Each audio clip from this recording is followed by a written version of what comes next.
The impossible has happened. Donald Trump, defying all expectations and shattering political norms, has returned to the Oval Office. His victory, a bitter pill for many, has sent shockwaves across the nation and the world.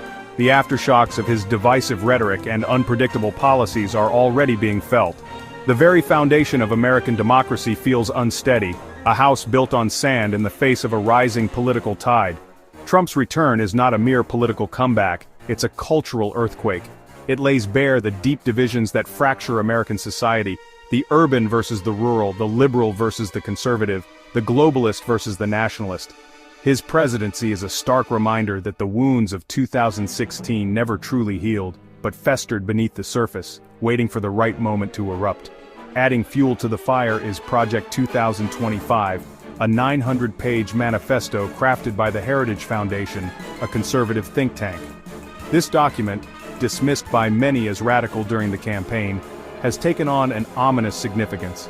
It outlines a plan to drastically reshape the American government, consolidating power in the hands of the executive branch.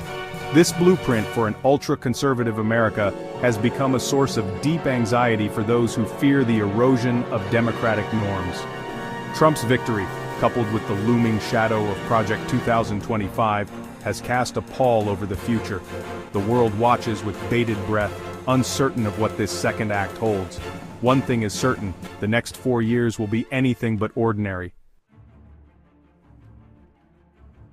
Project 2025 is not just a policy document, it's a declaration of war on the administrative state.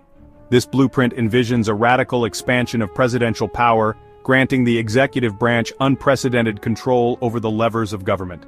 It seeks to dismantle the system of checks and balances that has long been the bedrock of American democracy. At the heart of Project 2025 is a deep distrust of the federal bureaucracy. Its authors view career civil servants as obstacles to conservative governance, accusing them of being ideologically opposed to the will of the people. The document calls for purging these deep state actors and replacing them with loyalists who will implement the Trump agenda without question. The implications of such a power grab are chilling. Independent agencies tasked with protecting the environment, ensuring consumer safety, and upholding civil rights could be stripped of their authority. The judiciary, already under fire from the right, could be further weakened, its ability to check executive overreach severely curtailed. The very notion of a government accountable to its citizens could become a distant memory. Critics warn that Project 2025 is a recipe for authoritarianism. They argue that it concentrates too much power in the hands of one person, creating a dangerous imbalance that could undermine the very foundations of American democracy. The document, they say, is not a guide for governing, but a roadmap to tyranny. The LGBTQ+ community, which experienced significant strides towards equality in recent years, now faces a renewed wave of hostility and discrimination. Trump, emboldened by his victory and fueled by the support of his conservative base, has wasted no time in targeting this vulnerable population. One of his first acts was to reinstate the ban on transgender individuals serving openly in the military. This discriminatory policy, widely condemned by human rights groups, has left countless transgender service members in limbo, their careers and lives upended. It sends a clear message that transgender Americans are not welcome in the ranks of those who defend the nation. But the attacks don't stop there.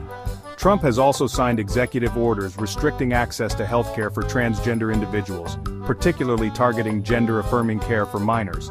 These actions, driven by a combination of bigotry and pseudoscience, deny essential medical services to a group already facing significant health disparities.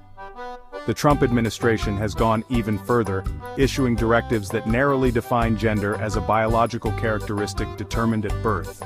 This move effectively erases the identities of non-binary individuals, denying their very existence and stripping them of basic rights and recognition. Trump's return to the world stage has been met with a mixture of trepidation and disbelief. Allies and adversaries alike are on high alert, bracing themselves for the unpredictable foreign policy pronouncements and impulsive decisions that have become synonymous with his brand of diplomacy. Nowhere is the anxiety more palpable than in Ukraine. The war-torn nation, already grappling with a brutal Russian invasion, now faces the prospect of diminished U.S. support. Trump, who has expressed admiration for Vladimir Putin in the past, has sent mixed signals about his commitment to defending Ukraine's sovereignty. Trump's stance on NATO has also sent shockwaves through the transatlantic alliance. During his previous presidency, he repeatedly questioned the value of the organization, calling it obsolete, and suggesting that the US might withdraw its commitment. These pronouncements have left European leaders deeply unsettled, fearing that Trump may be willing to abandon long-standing security guarantees in pursuit of his America First agenda. The global security landscape under Trump is fraught with uncertainty. His unpredictable nature and disdain for traditional diplomacy make him a wild card in a world already grappling with complex challenges. The stakes are high and the consequences of miscalculation could be catastrophic.